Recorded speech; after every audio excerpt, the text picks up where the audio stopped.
Uyamthanda umthandi yena uyaya kwi-AFCON. Uyamthanda awumthandi uyaya kwi-AFCON. Yabona bafethu Evidence Makgopa bafethu.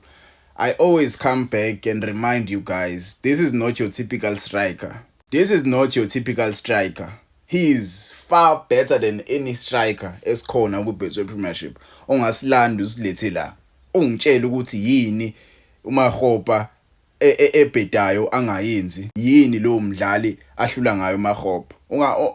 Ungamletha la lo mdlali odlala istrike. Mina ngakutshela ngezinto eziningi uMakgopa akwazi ukuzenza. Yebo, abantu abaningi kade bemgxeka bethi, "Hawu, istrike esinjani esingakwazi ukora amagoli? Istrike esinjani esingakwazi umsebenzi welo strike ukora amagoli?" Yabona ever since le prelim list ikhishiwe. Ever since le prelim list ikhishiwe, umjida wenza sure ukuthi ushaya amagoli. Wenza sure ukuthi ushaya inqaku. Wenza lento le enithi nina kumele ayenze as a striker. Yabo.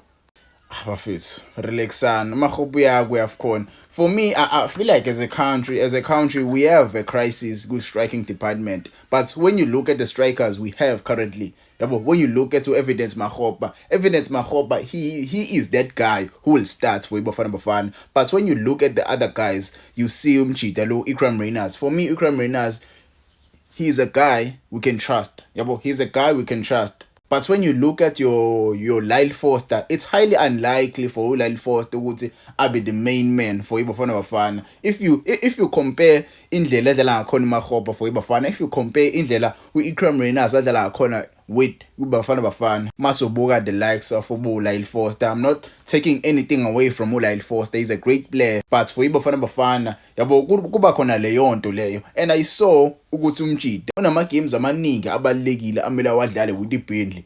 Yifuna ukubona i-decision azoyithatha with i-management yeBurnley ukuthi ingabe uzokwazi ukuthi ayodlalela iBafana Bafana kule December lesiya kuyona, noma uzoqhubeka adlalele kweBurnley. Because last time when we were playing with iBafana Bafana, he didn't want to come.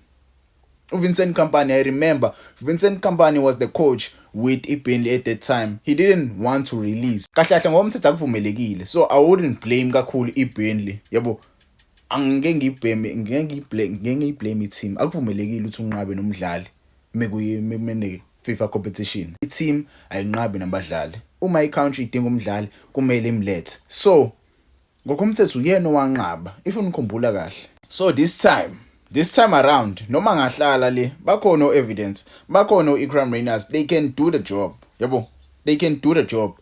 For me, those are the only two strikers esinazo. Angazi ke strikers esithathu if Lyle Foster akaphumeleli ukuthi uba esingamlanda. Mhlawumbe ngangitshela ama comments and don't tell me about lo baba lo.